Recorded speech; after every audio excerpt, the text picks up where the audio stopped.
欢迎大家收听黑周木须，我是木须，我是海柔。又是充满精神的一周呢。这样子吗？这样子啊。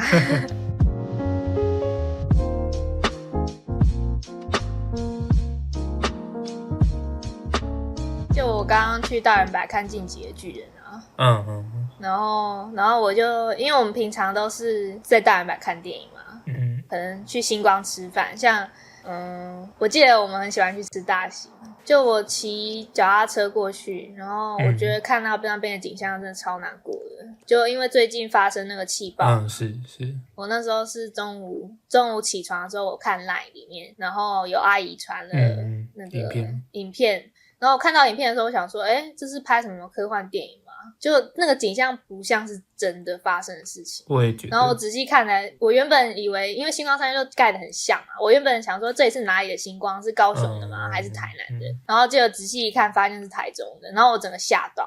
主要是因为星光原白这个地方离我们住的地方就是生活圈很近。然后我们时不时也都会去那个地方走走啊，然后逛街。现在我们平常会去边埔，那个喝咖啡，然后看书、工作。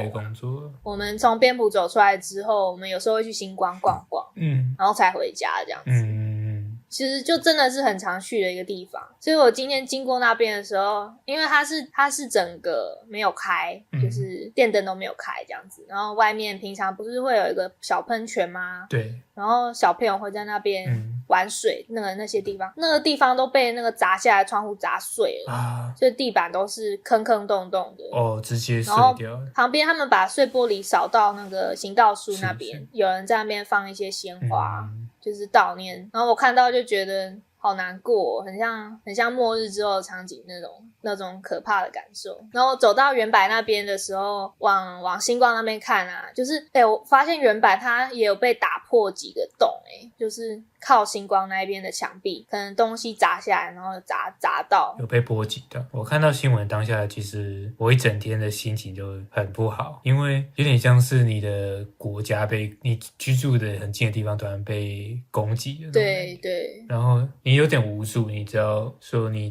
在这个地方没办法做点什么，就是没想到这样灾难的发生会离我们那么近，然后明明就只是在休闲的逛百货公司的人会被这样子的灾难给波及到，然后真的是很令人伤心。因为那个地方是很人来人往，很多台中人都会去的地方。我们身为一个台中人，听到这样子的事会蛮被影响的，但无论如何我们还是要继续往前走。希望他们能快点调查出原因，然后不知道希望能再恢复以前的那种休闲的感觉吧。我觉得好难以后大家看到都会又联想到这样的事情，这肯定是一个创伤。好，不行，黑周木须我们是要走给大家温暖的气息的。是，我们继续来聊聊我们今天的主题吧。我先来跟你分享一些我最近发生的有趣的事情。好，可以啊。我好像没有在 podcast 里面谈到，就是前阵子是农历春节，但我们法国这边没有人要过春节。然后其实我在除夕到初二的时间，我就已经有预感说我可能就自己一个人待在家，然后自己看电影，就也没有人会邀我去吃饭之类的。在初一的那天晚上，我刚下课回到家，我就看到门上面有贴着一个便利贴，然后他们上面就写了一堆法文，我看不懂，我就拿起 Google 翻译，也太可爱了吧。然后现在就是在写说 Kevin 啊，今天要不要来跟我们一起吃晚餐呢？或者应该是 Mushu 吧。对， Mushu 啊，你今天要不要来跟我们吃晚餐？大概是这样。所以你就去了。我隔壁的邻居是一对夫妻，然后一个是高中老师，然后一个是博士。他们两对夫妻真的对我很好，平常也会互通有无，然后来关心我一下。然后但是他们一直邀我做的一件事，就是要不要去他们家吃晚餐。他是知道那时候是大年初一，所以想邀你，还是他们根本不知道？不知道，所以就很巧，他们完全没料到今天是大年初一，然后就贴了一张便利贴，问我要不要吃晚餐。好可爱哦。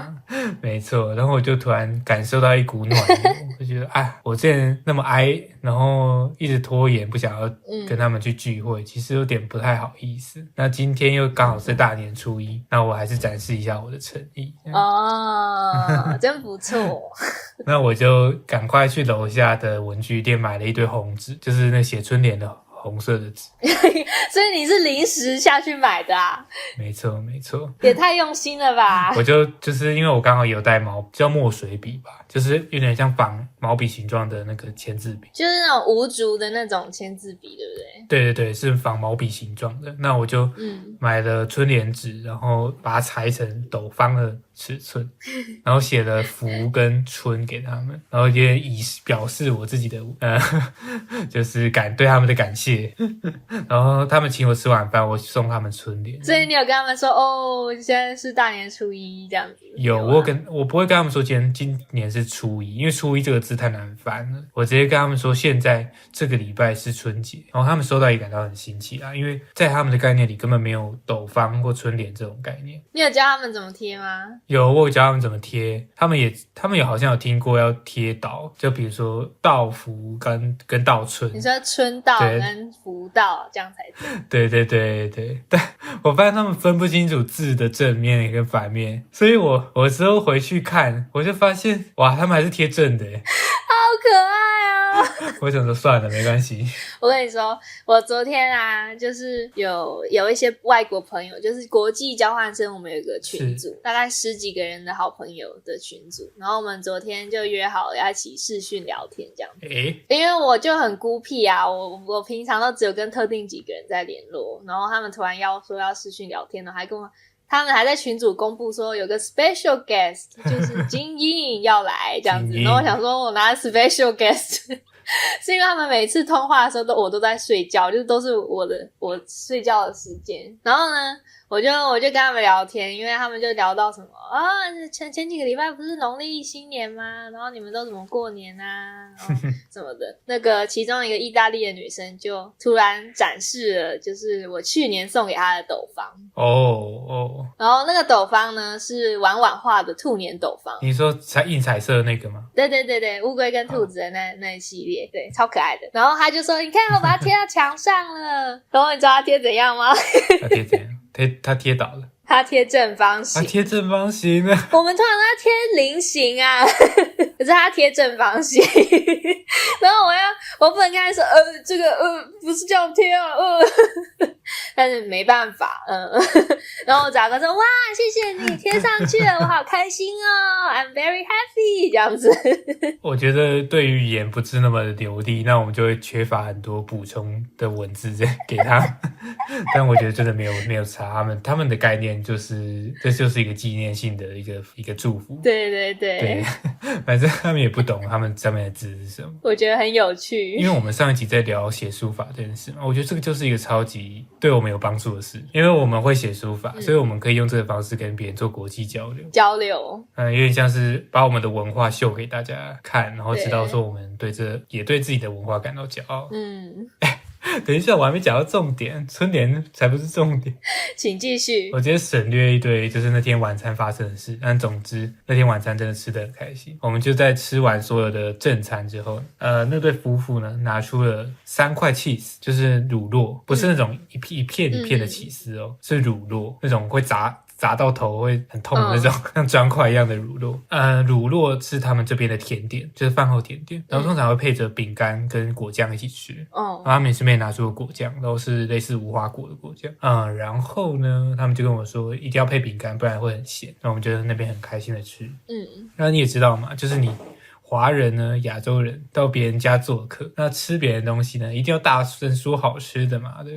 捧场。对，一定要捧场。没错，我也在那边说，yum delicious oh amazing 然后他们看到我那么喜欢，我说来，我们直接送你3块 cheese， 然后他们直接把那个 cheese 块直接切了3大块，然后帮我放进一个保鲜盒里面，准备让我带回去。然后我其实蛮开心的，因为这里的 cheese 的风味实在太特别了，它真的很适合饭后吃。你一开始会觉得很咸，但是你会突然觉得饭后吃会把自己原本的吃的一些味道给洗掉。其实还不赖。然后3块cheese的味道都不同，有一块真的是我最喜欢，它不会太咸，也不会到说很有一些怪味。为什么？但最可惜的是我没有吃到蓝cheese，那个好像不便宜耶，因为他们没有买啦。对，而且好像并不是所有外国人都喜欢这个东西。那自从他们知道我喜欢吃 cheese 之后呢，有一件事就发生了。有一天我又放学回家，遇到那对夫妻，他们跟我说：“我们刚去爬山那个山那边有没有在卖 cheese？ 我帮你带了一块 cheese。”什么？谁会在山上卖 cheese？ 没有，这里就跟 cheese 就跟太阳饼一样，就跟台中太阳饼一样。整条街都是。没错，反正这里随处都有 cheese。然后他们送了我一块很像杯子蛋糕的 cheese， 那个夫人 Madame， 对 Madame， 他跟我说：“我知道你一定会喜欢这一个。”为什么？我就很好奇，我想为什么他这样讲？然后但我没有不假思索，就把它带回家。那天晚上我吃完之后，我又准备切一小片 cheese 来试试看。我想今天有新 cheese 可以吃了，然后就把它切，然后送到嘴巴里面，然后嚼一嚼。你知道它是什么口味吗？知道它是 wasabi 口味吗？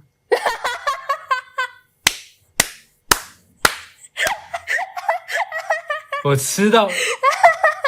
吃下去第一口，我的鼻子整个呛到爆炸，然后我一瞬间感觉到有点被 racist， 就是我有点被种族歧视这种感觉。太好笑了吧？我懂，因为他觉得亚洲人，然后可能再联想到日本，然后他就会觉得日本就是芥末。真的，对。wasabi， 然后那个 mustard， 然后他们就觉得Kevin 一定会喜欢这个东西，因为这是他的家乡的味道。我心情很复杂。天哪，可是你要怎么吃完它？你可能要夹面包才能吃完它了。我想过要不要沾酱油，因为酱油可以稀释掉 wasabi 的味道。干脆再买酪梨回来配好了啦。妈不是都这样吃吗？就酪梨配 wasabi 跟酱油。反正现在我就是很努力的把那个 wasabi cheese 块给吃掉。其实我觉得很好吃我之前在好像是杜塞道夫的机场，然后我有吃到一款，他们是用法国面包的那种硬面包，然后夹一些 cheese， 然后再夹几片那个火腿。然后这样吃起来其实就是有点呛呛的，有点就是 cheese 的浓郁感也有，然后呛呛的，这样蛮好吃的。我觉得就是因为我们家有一个吃酪梨的方式，就是酪梨加酱油加 wasabi，真的吃起来就很像生鱼片，就是蛮爱的。对啊，好啦，反正就是我在安息被邻居送 wasabi cheese 的故事，这样太有趣的故事了。我真的有太多奇奇怪怪的事，但是我都要忍到 podcast 再跟你分享种族刻板印象的故事。对，这件事实在太好笑了，太荒谬了。今天的主题呢很神奇，我们要聊一部很经典的迪士尼动画，叫小飞侠。小飞侠，对啊，好古早的名字。我们称它彼得潘好了，不然会太古早这样。我猜现在的小朋友应该没几个看过这部动画。可是我昨天看才知道它是1956年的动画。1956那个时候我们的父母都还没出生，真的是非常古早的一个动画。但是呢，好动画无论在任何时代看，其实都是永不衰退的。没错。好，那其实因为这个主题是你邀我一起欣赏这部的，其实我真的很好奇，为什么你突然问我要不要看这部，让我们一起来讨论。坦诚说，我喜欢的是第2集。欸，所以为了要聊第2集，所以你先看第1集，是这样子。那我可以跟你稍微说一下，我觉得第2集是迪士尼续作里面表现很好的一部。表现很好，比花木兰第2集还好。当然啊，花木兰第2集根本就乱七八糟，好不好？那我觉得101忠狗第2集也不错。我觉得他应该可以媲美《玩具总动员2》，就是这种感觉。评价好高啊，害我好期待哦。好啊，我不应该把它评价那么高。就是我可以大概讲一下，它的时代设定是温蒂的孩子，然后刚好碰上好像是2战吧。它的主题其实就是战争时代下的小孩，他已经不相信童话了的这件事情。天啊，好沉重，但是又很好去表现故事的一个主题。是，所以我觉得他的整部动画表现还蛮不错的，就是他整个利益的部分。因为大家可能都看过第1集，但不一定会看过第2集。因为第2集真的算蛮冷门的啦。嗯，我也是听朋友的推荐我才去看的。你还记得我们小时候，其实我对小飞侠真的印象非常的早，是在我们以前在高雄长颈鹿美语补习班的时候有看啊，是哦，老师有播给我们看，但是呢我们看的不是动画版，是真人版。我怎么不记得？我记忆力就是这样子，会有些时候会记到一些奇奇怪怪的。对对，我实在太久没有再重看这部动画了。我看的时候真的觉得它的年代感好重啊，它连电影的工作人员名单都是列在开头。对，它前面有很长一段开头。没错，但是它的动画技术到现在老实说已经没有几个公司能够画出那样子这么漂亮的动画，还是让我非常的喜欢啦。看整部动画其实只有1小时，所以它的节奏实在是跟现在比起来真的快好多啊。它不会把每一个必要的细节都直接有一个段落画出来，然后它会很强调说每个地方不能让观众冷掉，要一直搞笑下去，但它反而因为这样子造出了很多很难让人忘记的回忆。像我记得小时候有一段就是虎克船长他因为掉到水里面然后再泡那个冰袋对，我也永远记得那一段。那一段真的超不重要的，但是我们却记得好清楚哦，真的好奇怪哦，对不对？我重看的时候啊，我记得都是一些很奇怪的片段，比如说他们要去抓印第安人的时候，然后他们经过那个草丛，对，然后有一只熊要抓他们。想要很凶，他想要吓他们，结果他看到了那个最小的那个是 John 还是 Michael？ 对 Michael， 他拿了一只熊宝宝，然后那一只大熊就被那只熊宝宝吓到，想说怎么有一只我的同类在这里的那个表情，我就一直记得那个表情。然后我重看的时候才意识到说我记得竟然是这个小片段。我觉得就是这种说故事的手法在现代好像已经没有办法再看到，真的很难。他无时无刻都想要逗小朋友笑的感觉，他很多细节，然后一环一定要扣着一环，他不能让任何一个地方失去那种欢笑的感受，就觉得还蛮特别。彼得潘小飞侠这部因为也是很早以前的动画，他想要讲的一个主题就是小孩子不想长大的一个核心吧。那你觉得在这部里面，小飞侠彼得潘跟一群生活在梦幻岛的小孩，他们是有一个原型的吗？我不确定这是不是有一个绘本他们在衍生。彼得潘好像是有原著的哦，是有原著的，好像是有原著小说。我记得故事里面有一个在前面吧，就是他的坏爸爸那个很搞笑的爸爸，因为他们3个小朋友玩得太开心了，然后就告诉温蒂说你明天就要学会长大了，然后你明天就要跟弟弟们分房睡。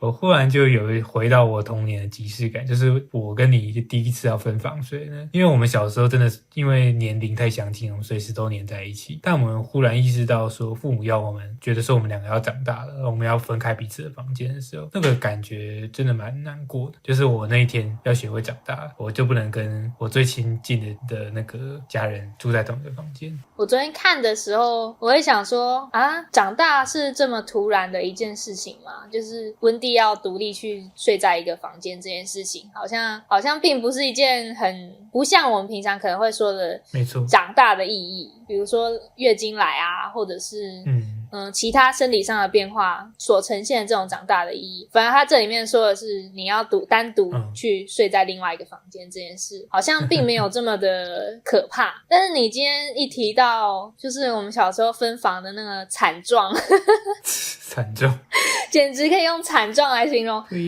哭天喊地难分难舍的那种状况来说，其实对小孩来说是一个很迫不得已，然后是一个很剧烈的事情而且在小的时候是无法理解这件事情，就是为什么非要分开睡不可。对，就是我们那么好，超级好麻吉，为什么不能睡在同一个房间你没办法理解。我当时是完全无法理解这件事情的我没有办法理解可能长大了身体会有变化男生跟女生不再适合睡在同一个房间的这种事情，我没有办法理解，当时我是不能理解，所以我很反抗我唯一反抗就是觉得说可能我们编故事会这样子会很难编因为我们小时候睡前都会一直编故事然后想剧情各种好玩的游戏我会觉得不要剥夺我们的乐趣。可是说真的，自从分房之后，我们的漫画连载就停止了。跟观众补充一下，就是因为我们小时候很爱画漫画，我们画漫画的剧情呢，都是因为我们在睡觉前我们会一直想故事，都是晚上睡前编的。对对对，就是我们两个会一起编故事，然后隔天再把它画下来，然后画好多本漫画。但自从我们姐弟俩分房之后，我们就画不出漫画了，就没有多余的时间可以想故事。这样，我觉得对于没有手足的人很难想象这件事情。如果有手足的，他们可能差不多，也是11、12岁或9岁、10岁的时候都会分房。可是如果是兄弟或者是姐妹的话，又不一样，可能就不会分啊。也是，而且跟家庭环境也是有关系，因为并不是每个家都会有2个房间可以让一人睡一间这样子。如果是只有一个独生子或独生女的话，他们差不多4、5岁的时候就会跟父母分房。对对对对，所以他们并不会感受到这种对于成长痛的情绪，撕心裂肺、难分难舍的成长痛。然后在彼得潘里面，梦幻岛有一个设定是那个地方有一群小朋友是彼得潘的手下，他们都是一群不想长大的小孩，他们会穿臭鼬装、狐狸装那种布偶装这样子，不想长大的小孩。而且我觉得很特别，他设定全部都是男孩子。对，这个其实我觉得有点刻板印象，但是这个可能就要回到原著去看了吧。我不晓得就为什么会都是男孩子。但我觉得他也很合理，因为很多人都会说男孩子就是长不大的，男孩永远都长不大，就算男人长到30、40岁，心里其实还住着一个小孩子。你认同这句话吗？还是说女生其实也会有？我觉得女生应该也是，只是可能这个社会逼他们藏的比较好吧。我觉得温蒂这个角色就是女主角，她虽然她嘴巴上嚷着说不想长大，但是她其实是里面最成熟的人。她其实是最能看得清所有事实的人，知道说他们永远必须要move on。那彼得潘就是里面最最不想长大的孩子，所以他真的很屁到不行。但是又很该怎么说，女孩子会喜欢的男孩形象。是有女孩子在当年喜欢小飞侠是吗？是喜欢彼得潘吗？我觉得这一部它里面有很多我们既定的刻板的东西，比如说嫉妒这件事情，女孩子之间的嫉妒。你说 Tinker 吗？ Tinkerbell？对啊，小叮当他嫉妒温蒂，嫉妒到出卖了彼得潘，或者是像温蒂去到美人鱼的那个池子的时候，然后那些美人鱼因为都喜欢彼得潘，所以看到温蒂就很不爽，一直泼他水的这些东西。好可爱。我觉得他都很，当然是你可以说这是一个对女生的一个刻板化，但是我觉得又还蛮真实的，就是确实女生之间就是会有这些小心机，就是会有这些嫉妒。好好笑哦，彼得潘的魅力到底在哪里啊？我就很喜欢他我觉得他是一个很小女生梦幻化的理想化的一个男孩形象请你再说说。洒脱不羁然后又很勇敢，然后又有点调皮然后他又有领导者的那种风范，他对女性又很温柔可是他是温柔是那种中央空调，但是完蛋了，大家观众都知道海流小姐喜欢什么类型的，就是喜欢挑逗她那种。对啊，他是一个就很有趣的一个男孩角色所以身为一个男生，你不会觉得他很有魅力吗？我想一下他有魅力的点在哪里。就是如果我是那个年纪的话，我一定会喜欢跟他一起玩，我一定要黏在他旁边那种感觉，那种大哥哥邻家哥哥的感觉对了，他的个性用一个形容就是孩子王。对对对，他就是一个孩子王，然后他拥有的不是那种独裁的威严，而是有一种相信我会解决任何事的那种，你没办法想象说他被打败。他拥有这种具有机灵智慧，然后又有灵活性的一种特质。我很喜欢看他跟胡克船长的一些斗智斗勇。对，他不会是像我们来举一些迪士尼其他的男主我觉得有点类似像是阿拉丁，但是阿拉丁有点弱，阿拉丁他有点痞的，然后但是他的唯一的能力来源是神灯精灵。对，他还是会让人觉得稍微有点有智慧，但是能力不足。但是彼得潘没有这种感觉，没想到彼得潘既然那么是受女孩子那么喜欢的一个角色，包括现实中的女孩子我们之后开集来聊一下那个我们心目中最喜欢的迪士尼公主或者王子好了。王子不都是一些有啊，那个汉斯啊，汉斯，马上想跟他结婚的汉斯，《冰雪奇缘》里面的那个坏王子这样。我本来想要提议看《魔法奇缘》，应该要看的啊，就是为了跟你聊公主。我跟你讲，我最近因为我们动画课啊，在上到一个单元叫做 Acting Reacting，翻译成中文就是表演反应，就是你要去操作角色，去表演出你听到一个东西的反应。老师会给你一个音档，可能是一些恐怖的声音，或者是一些场景外的声音，然后去对这个角色指使，或是请他做出反应。那个角色就是你要随着那个声音，然后去做出表演。那有些人呢，他会挑一些恐怖的声音，然后去表演，然后他的角色表演就是好害怕，好害怕。那我就要一直要表现情绪，最重要的是什么？就是脸部嘛。所以我就要翻很多大量的 3D 动画的一些素材，不论是什么魔法起源啊，还是那个魔法满屋之类的，就是我还要一直去看那些动画角色的脸部的表情。对，然后我要查很多资料，比如说人的脸的表情是怎么动。首先我们的眼睛如果要对一个东西做出反应，我们的那个黑眼球会先过去，眼神会先飘过去，然后接下来是那个眼皮会被牵动，然后再来是眉毛会被牵动。这么细哦。然后我还有查到一些资料说，比如说老师有教我们眉毛有分主动跟被动。什么意思？怎么跟英文文法一样？主动的眉毛表演跟被动的眉毛表演。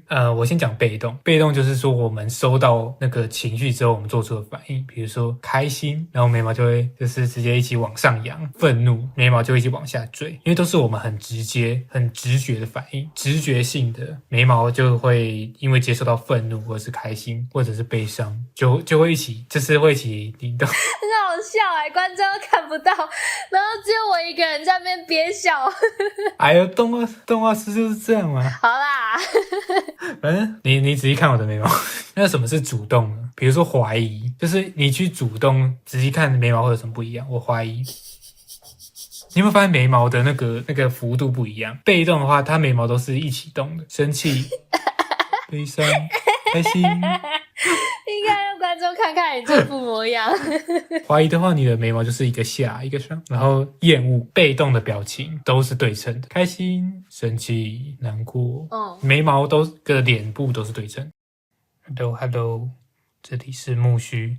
因为听完这个段落，我发现讲的不是很清楚，所以我后来补录了一段。那推荐大家可以去 YouTube 看影片，因为我有放上一些动画的片段。第一个片段是 Turning Red 这部动画里面，它的主角是小美吗？还是美美？对，她的脸部表情。那我觉得这个片段应该都是偏向是被动的情绪，然后所以它会比较直接一点，然后眉毛都会比较对称。那我另外一个方向是寻龙使者拉雅的脸部的动画。那这个画面比较偏向是主动的情绪，因为它有一些怀疑啊跟鄙视的一些眼神。那大家可以注意他的眉毛的动作。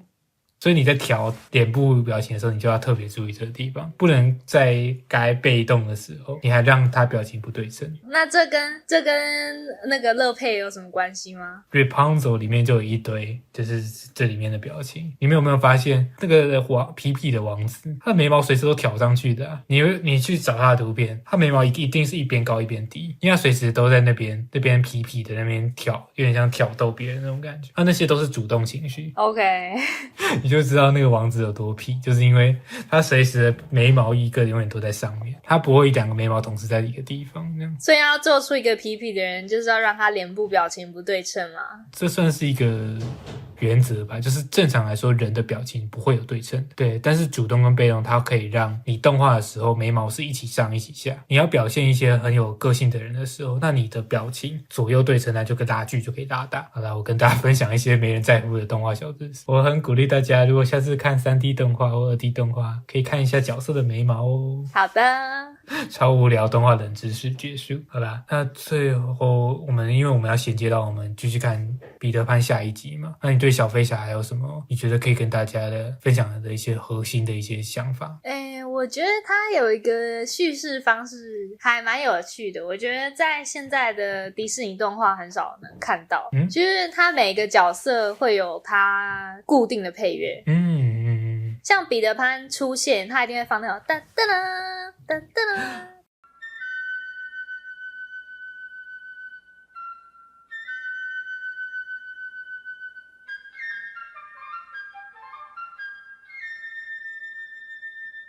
那个鳄鱼出现会有奇怪的音效。对，那鳄鱼要哒哒哒哒哒哒哒哒。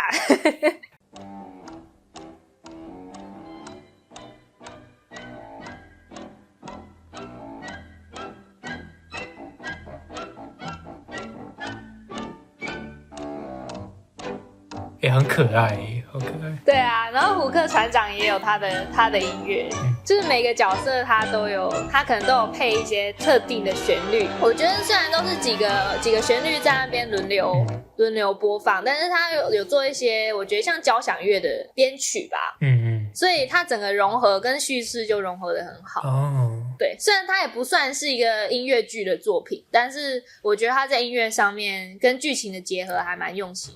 就有点让我想到幻想曲啊，对，迪士尼的另外一部就是由米奇主演的一个那个音乐剧的一个动画，这样它整体都是用交响乐去表达，它就是用交响乐去搭配画面，那一部很漂亮我觉得包括也是因为那个时代的限制，他们必须要把音乐的效果在里面放到极大，他们不能完全用对话去支撑整部动画。像现代的话，对白跟对话是动画里面超重要的元素。如果你有个地方讲的不好出戏，那大家其实都没办法接受。当然在以前的话，可能是他们真的很想，不论是找配音员还是什么，还有一些因为那时候才50年代嘛，他们播放电影应该都是跟声音跟画面是分开来播的，声音跟画面分开的对，所以如果有一个完整的交响乐在上面呈现，然后再把人声搭进去的话，其实会让整体的情绪更能融入整个电影里。像之前魔法满屋他就有做交响乐版本的音乐会，我觉得如果他做彼得潘的，我会很想要去看。对啊，因为只有那个时代才会产生的交响乐去搭配整个不论是打斗还是情境张力的呈现，其实都很有趣。就像你还讲的，还穿插了每一个角色会出现的主题曲，噔噔噔噔噔噔，小飞侠的。我真的很爱鳄鱼，那个鳄鱼真的超可爱的。他会去想到让鳄鱼吞一颗闹钟，然后让它一直叮当叮当的出现，我觉得这个创意实在是太有趣了。为什么老是觉得以前的动画比较有想象力啊？现在的动画是不是缺少了一些想象力？谁会想得到让鳄鱼去吞一颗闹钟在它里面滴答滴答？对啊。然后我还想讲一个地方，就是我每一次想到这件事情，我都会觉得很感动。是迪士尼片头的那个城堡撒下的金粉，其实就是小叮当的那个粉 Tingle Bell， 对 Tingle Bell 的那个粉。然后我就觉得这就是那种吧，我为你打造一个奇幻场景，然后这些奇幻的产生是有一个元素，就是金粉这件事情。我觉得这个很浪漫。我也觉得，同时也暗示着说，你每次进电影院看迪士尼动画，看到那金粉洒下来的时候，你这2个小时或1个小时，你就可以成为一个小孩子。你可以沉浸在这个Neverland 梦幻岛里面，可以先暂时不用出来，你不用需要成为一个大人而故作坚强，你可以在里面变成一个小孩子。所以彼得潘这部电影也为迪士尼开启了一个新的开端吧，我觉得是非常棒。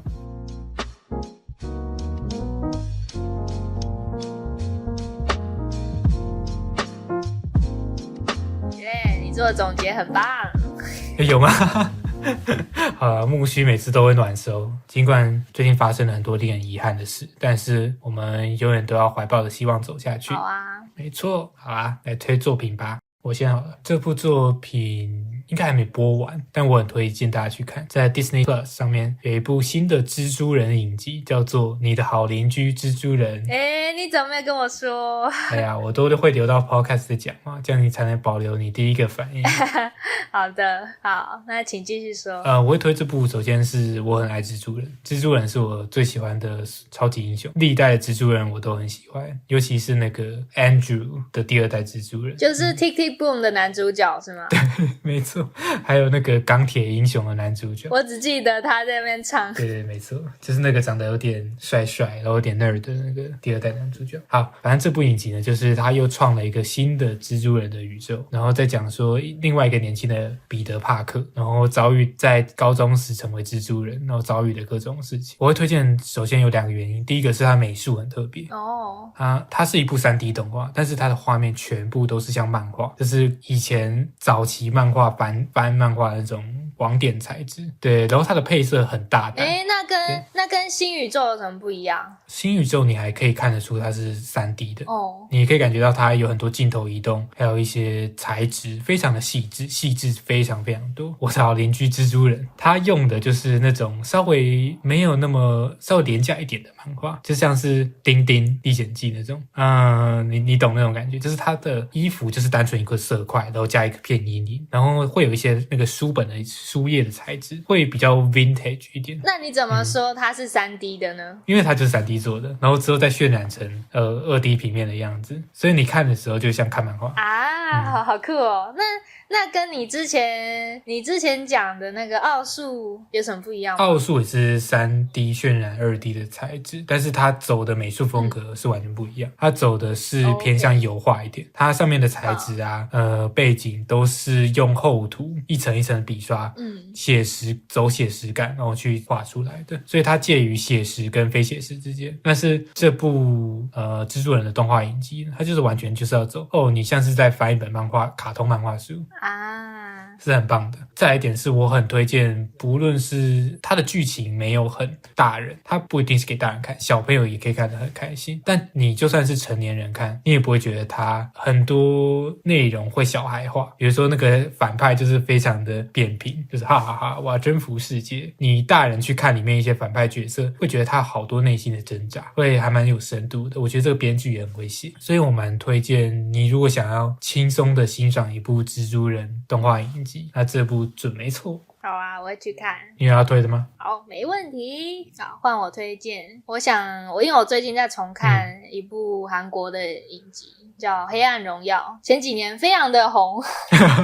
好的，经典重看。经典重看。虽然它表面的框架是一个复仇，然后霸凌的复仇剧，但是我觉得它的编剧手法是我觉得有一点艺术电影的感觉。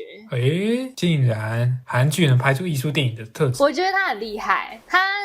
他整个故事的声腔是由女主角在朗读一封给反派的信，然后他的信的主旨就是他多么的恨他，然后多么想要他毁灭。但是虽然内容是这些，但是他信又写得非常的深情款款，很像他这篇故事的主题吧，就是恨到极致，就好像变成一种爱的这种感觉。应该说除了书信的部分以外，他的剪辑手法还有一些宗教的意象也很有意思，就它里面出现了各种不同韩国的可能天主教啊，还有一些巫师啊，或者是佛教的这些东西，可能去反复思辨说神真的会拯救人吗？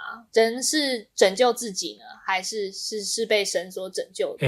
没想到一部韩剧有那么深度的意象藏在里面。它很多意象，还有比如说它里面有2种花，一种花是低垂着往下看的这种这叫喇叭花，这个叫天使的号角。然后另外一种花是叫恶魔的号角，因为那个喇叭是朝天上看的，然后好像就对天不敬，所以就被称作是恶魔的号角。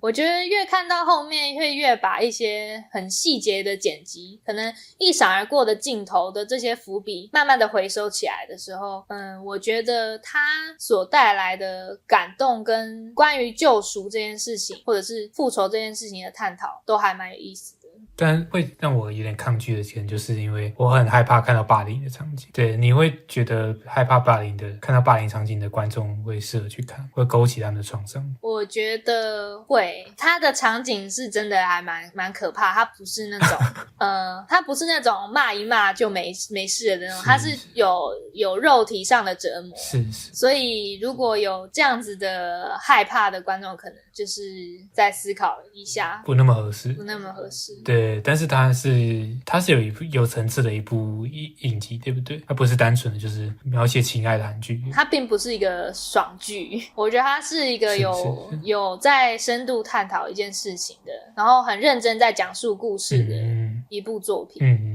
推荐，虽然有点 dark 对，可以去看完剖析一下。但是它是我最喜欢的韩剧，就是在所有韩剧里面最喜欢的一部。我问你哦，你有看过《鱿鱼游戏》吗？最近不是在上第2季吗？我没有看。哦，没关系。好，我在暗示你，其实我默默自己偷看一些韩剧，但我都不会跟别人讲。你是觉得看韩剧很 low 是不是啦？没有觉得很 low，只是突然要跟别人聊说，你有看 Squid Game 吗？突然有点不好意思。因为他在国外应该蛮红的，他跟你如果跟外国朋友聊，说不定可以聊。没错，这里的人哈韩都不行啊，老实说。真的。一起吃饭的加拿大同学，他也会直接跟我说，我刚看完 Squid Game 第2季，他觉得第1季比较好之类的，他就直接跟我聊了。所以韩剧也在这边算是一种潮流文化。但如果在台湾的话，其实我不太直接敢跟我朋友这样讲。真是的，你有偶包但老实说，我没有很爱啦，对，我有点偶包，但是我没有说这些剧不好，只是莫名其妙在台湾好像会有一点，尤其是在男生群体里面看韩剧，感觉就不是那么。那我可以理解。我们之后来探讨一下，就是台湾男性的一些莫名其妙的一些需要遵守的守则吧，就是比如说不够 man 之类的。好，我们之后来聊聊看好了。好啊，其实今天聊的还蛮莫名的，虽然有点小低潮，但是我们有稍微把这个情绪提起来了，聊得还蛮顺的啦。没错，真不错。我是木须，我是海柔，谢谢木须，谢谢海柔，每次都要讲这一句，谢谢大家，拜拜。我们往20集前进啊，拜拜，拜拜。